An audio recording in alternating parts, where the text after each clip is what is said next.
What a way to kick off the final season at the current Highmark Stadium. A comeback win for the ages, 41-40. Bills top the Baltimore Ravens. Kevin Carroll, Andy Young, Buffalo End Zone Podcast. Incredible. And Andy, we're in week one, and we're looking at the game of the year in the NFL. Hard to top what went down at Highmark Stadium. We're recording this, and I'm about 3 hours deep into sleep, and I still can't believe what happened. I'm in disbelief over what we saw last night, early in the morning, whenever it was, at Highmark Stadium. To witness what the Bills did after getting dominated for the better part of 50, 55 minutes, and every time they tried to punch back against the Ravens, it seemed like Baltimore had an answer. Until they didn't. And the Bills end up pulling off almost a miraculous victory. But you don't want to say it's a miracle because when you have number 17, when you have Josh Allen, you're never out of it. And you would think we would have learned our lesson. Josh Allen even pointed it out a couple of times in his post-game comments. Maybe people shouldn't have left. Have a little faith, right? To see them come back and set NFL history by erasing a 15-point fourth-quarter deficit with less than 4 minutes left and win the game in regulation. It's the first time it's ever been done. What a game that was. Incredible stuff. A lot to digest as we talk this out here on the day after what was an unbelievable finish to that game. Yeah, and I sit here and think to myself, let's go to the end. Field goal to win the game with a kicker, Matt Prater, who was brought in during the week because Tyler Bass is injured, goes on the IR, 41 years old. I mean, no offense. For a kicker, I think that's fine, 41. You know, Tom Brady playing quarterback into his 40s, Aaron Rodgers, a kicker, come on now. But still, in all seriousness, to come in and be put in that moment, in that stadium, with Bills Mafia there, or the ones that stayed were there, to deliver in such a clutch position. And Andy, when I got home after we were done with all of our stuff at 2:15 in the morning, I watched the NFL Network, game day wrap-up show or whatever, inches away from that sucker being blocked. Yeah. Just inches away, and you could see, I don't know who the player was, but you could see his frustration off to the right-hand side after that ball went up and through, that he almost got a hand on it. Such an epic game. It was Kyle Hamilton, who is an all-pro safety, one of the best players in the NFL, comes in unblocked and just misses by the fingertips of blocking that field goal try by Matt Prater, who, by the by, joined the Bills on Thursday, took a red-eye Wednesday night. Prior to that, was coaching his son's youth football team, was an assistant coach for their youth football team, 41 years old, comes in because Tyler Bass is banged up and he's going to go on IR. And look, kicks the game winner as time expires. And it's not a play where they even had time to set up, take a timeout, right? They had no timeouts. So they had to just run the field goal unit on and kick it. Pretty flawless, but it just kind of goes to show that a lot of breaks went the Bills' way in that comeback, but they also made their own breaks in so many different ways in this game. Yeah, absolutely. We'll switch to Josh Allen now because you say if you have Josh Allen, you're never out of a game. Am I right? Right. Yeah. So watching as that second half unfolds, Andy, I had, like many people, I was going to gloat to you that I told you the Bills weren't ready for the Ravens. The Ravens Derrick Henry's just too much. Lamar's just too much to start the season off with. They weren't ready for the Ravens. No, but took them 55 minutes to warm up. Then they were good. But then they turned around, and a lot of people I were talking to, Joe Brady's calling a horrible game. Other than that opening drive where they marched down the field and scored, it seemed like the Bills' offense went into a funk, and then all of a sudden at the end of the first half, you need to push the ball down the field. You do it.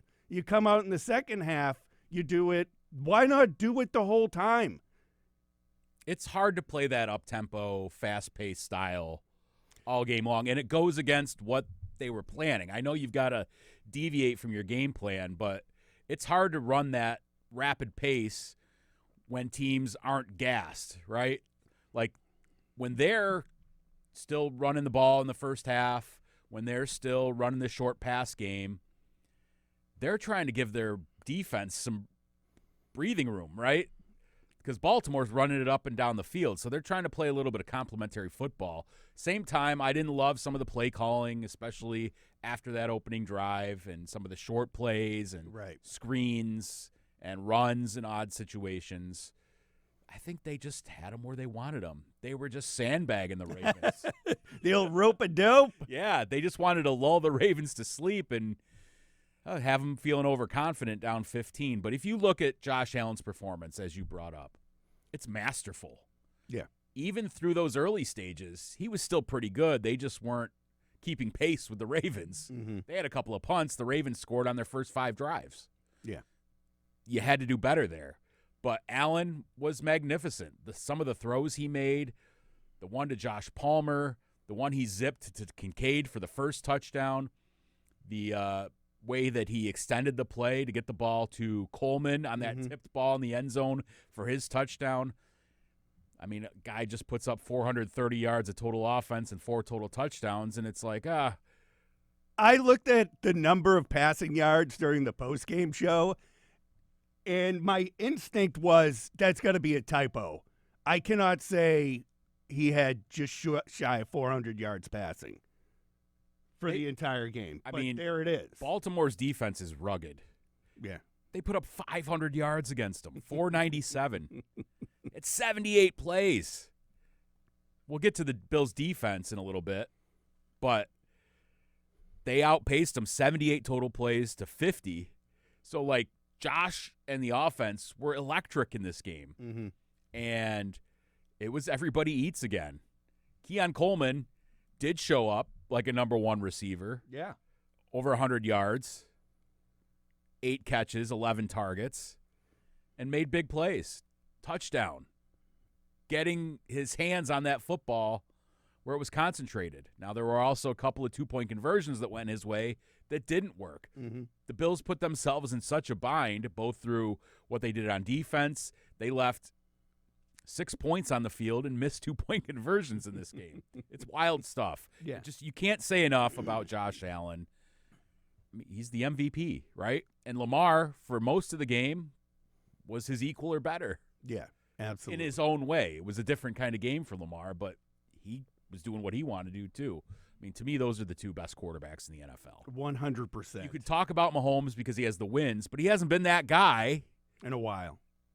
Yeah, he's got the clutch stuff, yes. Mm-hmm. But he has not been the electric player consistently that these two are. And it was incredible to watch these two teams slug back and forth. If there was ever any doubt that Josh Allen shouldn't have won the MVP, I think the national people, not people who follow the Bills for a living, but national people who like to bag on the Bills and say Josh isn't in Lamar or Mahomes category. They'll say it was a charity MVP. Right.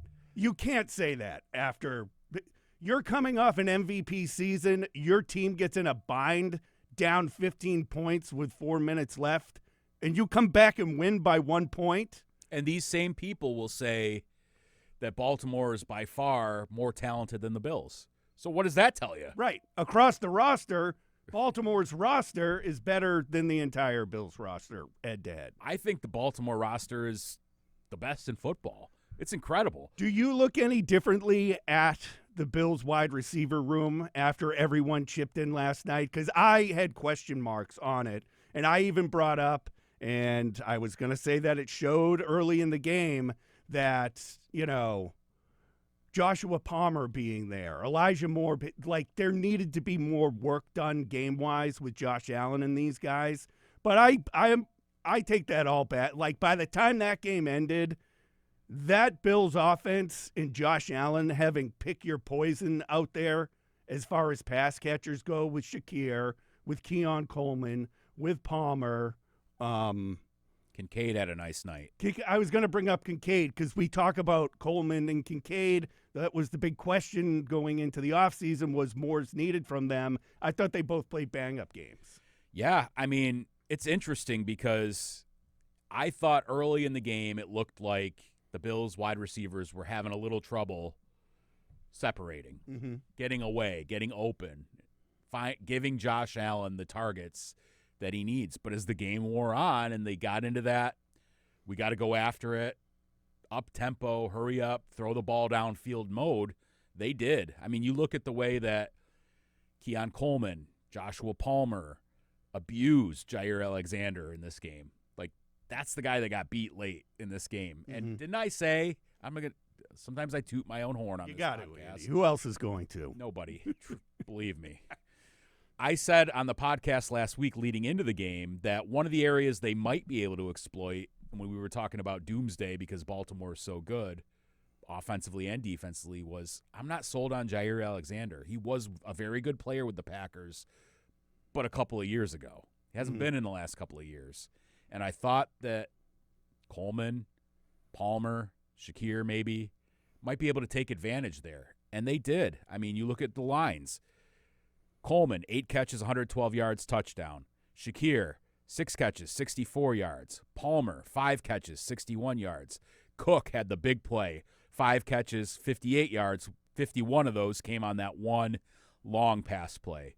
Kincaid, 4 catches, 48 and a touchdown. And then you involve other guys. Jackson Hawes delivering. It's everybody eats. Yeah. Round 2, they're back for more at the buffet. Jackson Hawes gets the huge catch. Dawson Knox had a couple of catches. So you're just spreading the wealth, pick your poison like you said, and that is the recipe for success for the Bills. They got to get off to a better start. Well, they got off to a great start. Yeah. They got to maintain that, keep it rolling so they don't have to have these furious comebacks. But this is a different kind of opponent. This is maybe the best team they'll face all year. They're going to face the Chiefs, obviously. They've got the Eagles, the Bengals. So, I mean, there's other really good teams on this schedule, but, man, the Ravens are loaded, and to see the way that they were able to succeed after struggling at times in the mid-portion of the game is really, really good to see for them. Yeah, and that defense, Andy, for the Bills, though, a lot of questions still remain. Yeah. I mean, Lamar Jackson, we don't need to say he's a different animal. I mean, there were times where if it's any other quarterback but Lamar Jackson, Joey Bosa's getting a sack. Gregory Rousseau's getting a sack. Someone's getting a sack, right, other than Ed Oliver. You look back at that one ridiculous play. I think I saw on Twitter that Lamar Jackson ran technically 77 yards to go 15 yards down the field. Right, because it was 3rd and 10. Yeah. Bills think they've got him boxed in, and this is Lamar Jackson. Look, Rousseau, Bosa, converge on Lamar Jackson. Those are 2 very good players, and he escapes, runs away, picks up the first down. The very next play, Derrick Henry, zoom. And the Ravens could do whatever they wanted for much of this game. You talk about the first 5 drives for the Ravens. Field goal, touchdown, touchdown, field goal, touchdown. Then after that, a punt, touchdown, touchdown. And then they closed it out with punt, fumble, punt. We'll get to that in a second. But we'll start with the bad, and then we'll get to the good. We'll finish on a high note. For the defense. The run defense. At one point in this game, Derrick Henry was averaging like 12.9 yards per carry. It looked like a repeat of last year's regular season. Yeah, it looked game. like week 4 all over again, and almost in some ways worse. Right. And he's gashing guys. He's stiff-arming Cole Bishop to the ground. Safeties took a lot of heat in this game, maybe some deservedly, maybe some not. But you get in the open field with Derrick Henry, I don't care who it is. And I want to stand up for Cole Bishop. Bishop. Ronnie Lott out there, Steve Atwater, Ed Reed. I want to stand up for Cole Bishop just for 1 second because he's taking heat from getting the stiff arm from Henry on his first touchdown. He just pushed Cole Bishop to the ground like it's like a little kid out there. Yeah, like your little son is coming after to tackle you, Andy, and you just push him down. You've seen those. But he's done that to many players. Right. You've seen those little loop football highlights of Derrick Henry, right, when he was a kid, doing the same thing. It still looks like that, and he's in the NFL right. at 31 years old. Derrick Henry is incredible. Their offense is awesome. Mm-hmm. Even without Patrick Ricard, their 295, 300-pound fullback, and Isaiah Likely, their other really good tight end next to Mark Andrews, they still were doing whatever they wanted. Henry was wide open, gashing runs, and Lamar Jackson then could pick his. I mean, he and Zay Flowers were tearing up the Bills' offense. Yeah. DeAndre Hopkins had the incredible one-handed catch, showing he's still got some life left in him. Rashad Bateman, nice plays. They need to find better answers, especially in the run game. But again, that's a really good team. Like, nobody else plays like them. Maybe the Eagles to a degree. And to be fair, I mean, they set the bit. Like, what do you want the Bills to do? You're getting gashed on the ground constantly, so you're going to start playing the run more. And that's when the Ravens switch to, okay, Lamar, hit Zay Flowers downfield now. Yeah. Hit Hopkins downfield now. And that's where the game then went into another gear, and then it goes back to Derrick Henry, but that's when things started to kind of slow down a little bit. Look, Ed Oliver was an absolute monster in this game. Yep. 6 tackles, a sack, a bunch of tackles for loss, and then probably the play of the game. With the Bills trailing, they're down 15. He gets the strip. Fumble, Bills recover. They go down and score, and then it's game on. Mm-hmm. Just massive. Yeah. Ed Oliver, when he's playing at his best, he can be that disruptive force. Like we talk so many times about Aaron Donalds and Chris Joneses and these different defensive tackles that just wreck games on the interior. Ed Oliver was doing that in this game. He was a one-man wrecking crew.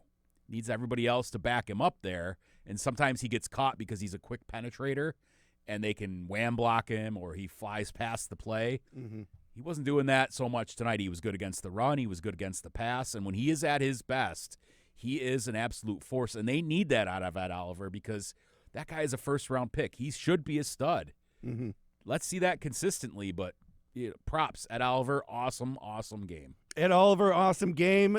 Let's give some credit to Dorian Strong. Mm-hmm. Bills very banged up at the cornerback position. 6th-round draft pick. Everyone was eyeing Trey White to be the opening day starter, even before Maxwell Hairston's injury kind of took place. But here we are, week 1, against the Ravens. Dorian Strong, 6th-round pick, gets called into action. Penalty on him early in the game, Andy.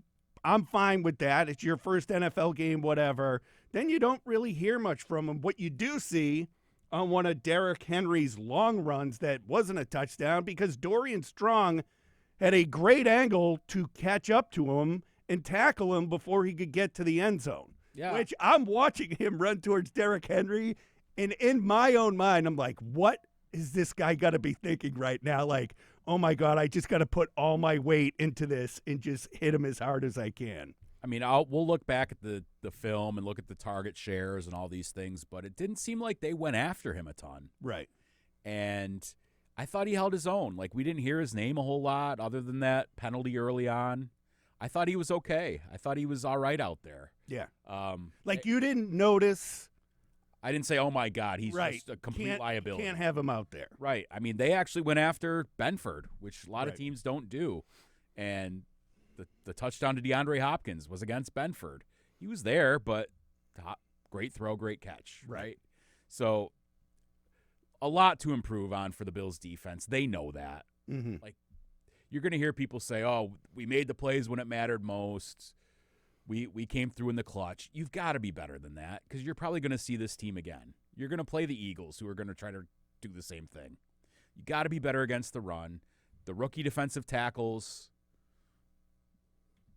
a little shaky at times. Mm-hmm. We'll see how that I mean, they're rookies, right? But again, you're William not Strong, a rookie. Cole Bishop, a second-year guy. A lot of young guys, and we talked about this. Mm-hmm. There's going to be some growing pains on the fly with these young defensive players. And if you can deal with the growing pains and get wins like that against top-tier opponents, that's all the better. Because we even talked, there are going to be growing pains with all these young guys out there, so maybe during their first month of the season not be so critical. But when you can have a performance like that with those guys who can What is it Bobby Babich always says? Learning from failure. He's a big fan of it as long as you're going in the right direction. Mm-hmm. I think that unit has a lot to learn from this game, but you got the win as well, too. Yeah, I mean, Dorian Strong plays 100% of the snaps. You're talking about young guys. Bishop plays 100% of the snaps. And then at the defensive tackles, the 4 starters played 69%. Greg Rousseau, 69%.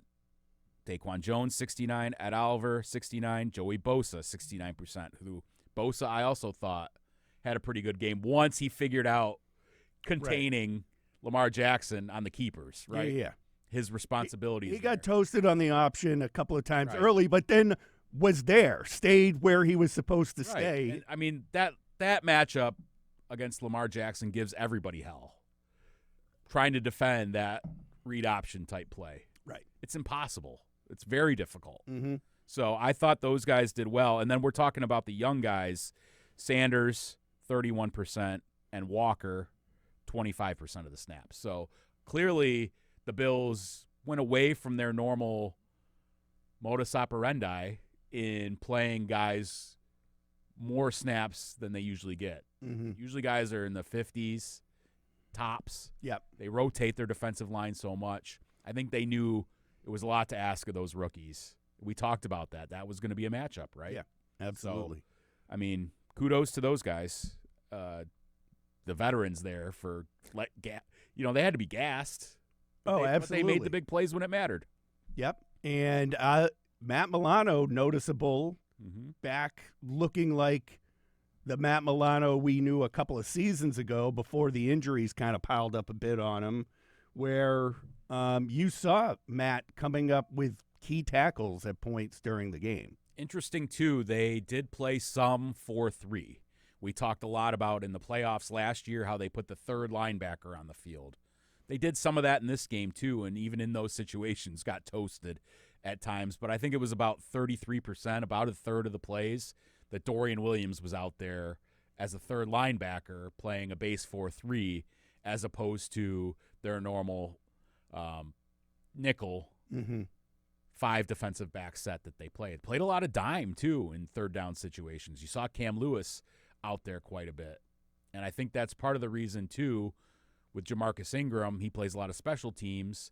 That's probably why partly Dorian Strong got the start, because they needed Jamarcus to be able to be free if he needed to play dime, special teams, those sorts of things too. So it'll be interesting to go back and look at the film and see kind of how that all played out and who was responsible for the running lanes, who was responsible for the read option and being the end man on the line of scrimmage and contain, and then like safety play, all that sort of stuff. It's a lot. It's interesting because that was not a great defensive performance, but it was great in those last few minutes, right? They got some stops in the second half, right?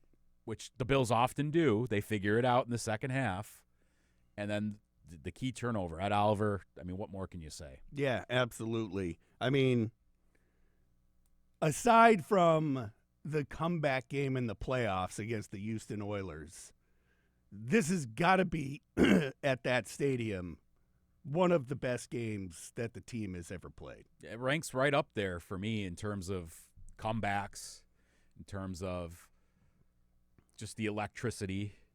I think we're talking about like the Patriots game a couple of years ago. Right. In 2011. Yeah, I brought that up talking to Stevie Johnson during the post-game show, and he said that didn't compare. But I think as a fan, it's fair to say I was at that game. The emotions at that game, probably not on the level of what happened when they beat but I mean, you had people crying. Like, right. We finally beat Tom Brady and Bill Belichick. Right. So, emotionally speaking, this Bills team, you expect them to win games. I don't know if you expect them to come back 15 points with 4 minutes to play, but now you do. You wouldn't, because it never happened before. Right. But now you're going to reach the point of the Bills aren't down until there's zeros on the clock. Right. I mean, unless they get absolutely trounced, which it looked like they were on their way to doing, but they hung in there.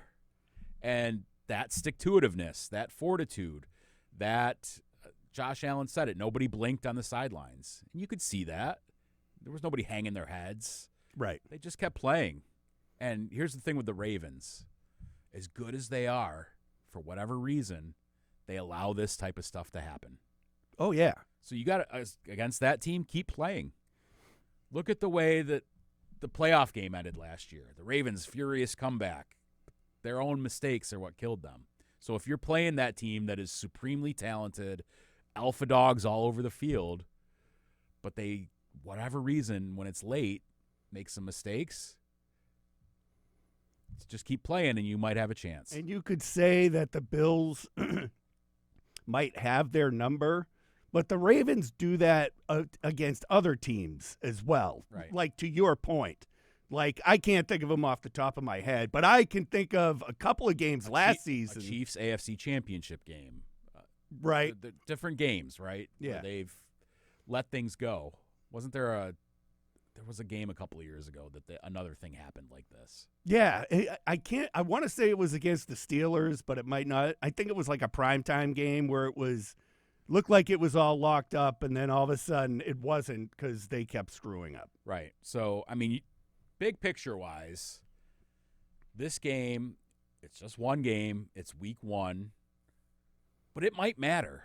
It might really matter. The Bills need to try to get the 1 seed this year. Well, this is probably one of the teams you'll be battling for it with if things work out the way we think, and you're all in the mix with the Chiefs, the Bengals, whomever else.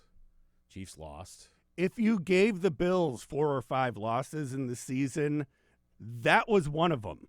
So Right. that's now taken off the table. Right. A loss to the Ravens. The schedule sets up nicely for the Bills. I heard on ESPN a lot of guys saying, like, now it's clear the road to the Super Bowl goes through Buffalo.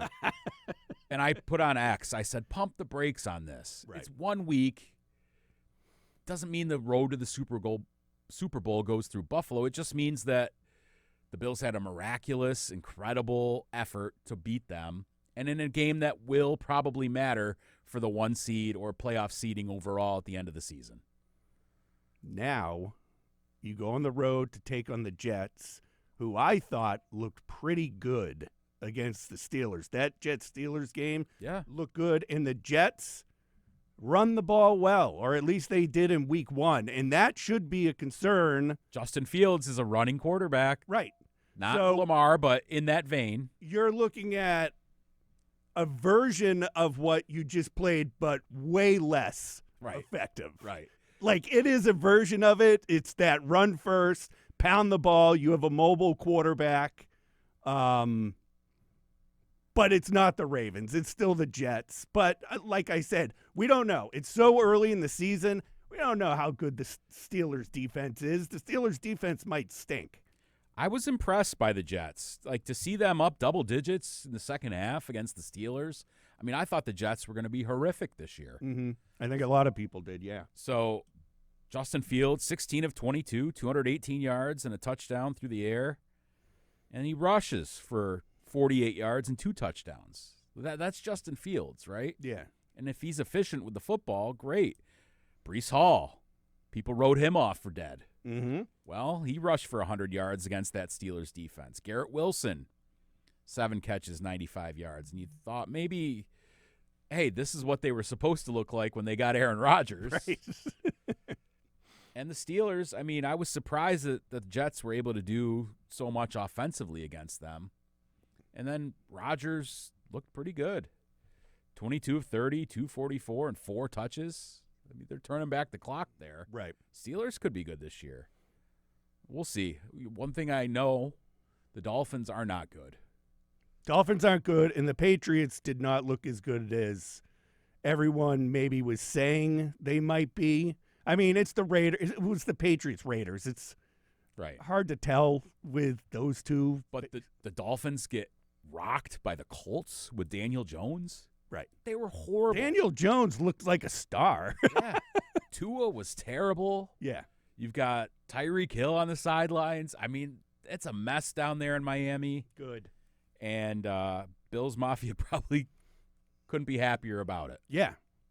So, we'll get into it later on in the week. But Bills at the Jets, is that more of a, or should I say less of a slam dunk now that we've seen some of their stuff for 1 week of football? I mean, I'm not going to sit here and say I think the Jets are going to win, but I was surprised by what they were able to put together, and it probably could become more of a game than we were thinking. Bills could go in there and blow their doors off, or it could be a tight game. I don't know. Bills do have the occasional dud down at MetLife Stadium. And like when you're playing against like Quinnen Williams, I mean, their defense is supposed to be pretty good. Yeah. Any other surprises from around the NFL? Did you have any? I'm trying to think of anything that was surprising. The issue is how the Bills game ended last night. Anything that was on my mind from earlier in the day kind of just faded away. I mean, one thing I'll say is the Saints uniforms are disgusting looking. So there's that. I was a little surprised the Texans looked as bad as they did against the Rams. I mean, that was a really low-scoring game, defensive kind of game. Packers looked good. Packers looked really good. Giants looked bad. Yeah. I mean, it's not surprising to me, but I think it's surprising to some. The Chiefs, I don't think they're that good. They're going to be fine. They'll be in the playoffs. They'll probably be making a deep run because that's who they are. Because, like the Bills fans feel about having 17, they've got number 15. Mahomes will always keep you in it, but I didn't think they looked particularly good at all against the Chargers. Yeah, and at times they didn't look good at all last year, but kept getting all those breaks. Then they were 16-1. Right. Because you got a break at the end of every game, it seemed like. Right. So maybe that's gone too. So it's only 1 week in, Andy. There's a ton of football ahead. Look, it's Overreaction Monday. That's what we do. That is true. So there's your overreaction. We'll get you ready for Bills at Jets coming up a little bit later on in the week. Anything to add before we go? Yeah, make sure you like, comment, subscribe. As always, send us tweets. We're all over it. We're on there. We love it. We are on there. As always, thanks for joining us, everyone.